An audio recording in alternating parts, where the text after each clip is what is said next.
Ons lewe in 'n digitale era en boelery is 'n groot bekommernis vir ouers, soos wat al hoe meer kinders en tieners die internet en sosiale media gebruik. Ek gesels vandag met Nicolette Kritzinger, Afrikaans.com se assistent projekbestuurder en webredakteur oor kiberboelery en die tekens waarvoor jy as ouer op die uitkyk moet wees. Baie welkom by my. Dankie Leandie, is lekker om hier te wees. Ja, is lekker om jou weer te sien. Ja. Ek is so bly ons praat oor hierdie onderwerp want ek dink dis iets wat nie eers kinders nie, maar almal eintlik op 'n manier al ervaar het. Wat sou jy sê is regtig die groot verskil tussen kiberboelery en die meer tradisionele boelery soos ons dit ken? Ja, so die tradisionele boelery soos jy nou sê soos ons dit ken, dit is die in-persoon boelery. Maar kiberboelery is tipe boelery, daai afknouery, afpersing wat aanlyn gebeur. En is eintlik verskriklik gevaarlik want die gehoor is soveel groter. Ja. Weet, dis so maklik om agter 'n skerm weg te kruip.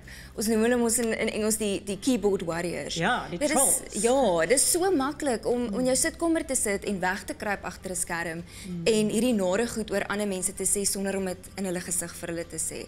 En dan is dit ook natuurlik baie moeilik om dit te monitor vir ouers. Jou kind is op soveel verskillende platforms. So om dit te monitor en daagliks dop te hou is verskriklik moeilik. Ja, wat dink jy kan ouers doen om op die uitkyk te wees vir sulke tekens? Ja, so daar is baie tekens natuurlik. Ek gaan nou net 'n paar van hulle noem.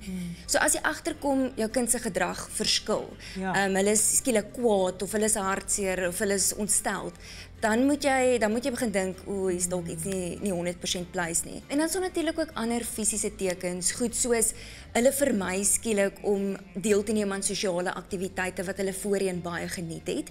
Hulle wil nie meer saam met die familie kuier nie. Hulle vermy dit om na sekere klasse toe te gaan. Hulle wil nie meer skool toe gaan nie. Daar's 'n verandering in hulle eetpatrone en hulle slaapgewoontes. Dan moet daar by jou 'n rooi liggie aangaan as ouer en jy moet die regte vrae begin vra. En as ouer weet mens eintlik nie, jou gut sê vir jou iets is nie lekker met my kind nie. Presies dit, ja. Wat 'n raad het jy vir ouers as hulle nou agterkom dat hulle kind word geboelie aanlyn? Ja, ek dink die eerste ding Leandie is om voorkomend op te tree. So monitor jou kind se sosiale media gebruik. Weet op watter platforms hulle is en wat hulle op daardie platforms doen. Met wie praat hulle op daardie platforms? Dis baie belangrik. En dan is dit ook belangrik om met jou kind daai gesprek te hê oor internetveiligheid.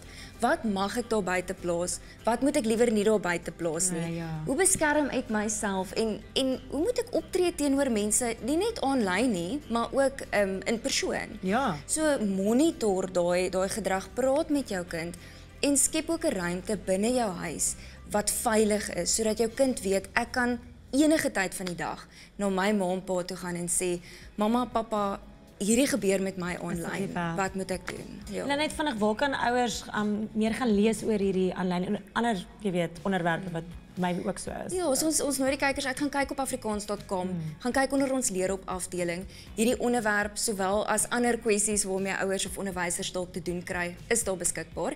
En volg ons op sosiale media, teken in vir ons nuusbrief, al die inligting wat jy nodig het sal daar beskikbaar wees. Julle ondersteun ouers altyd so mooi, ek's mal daaroor.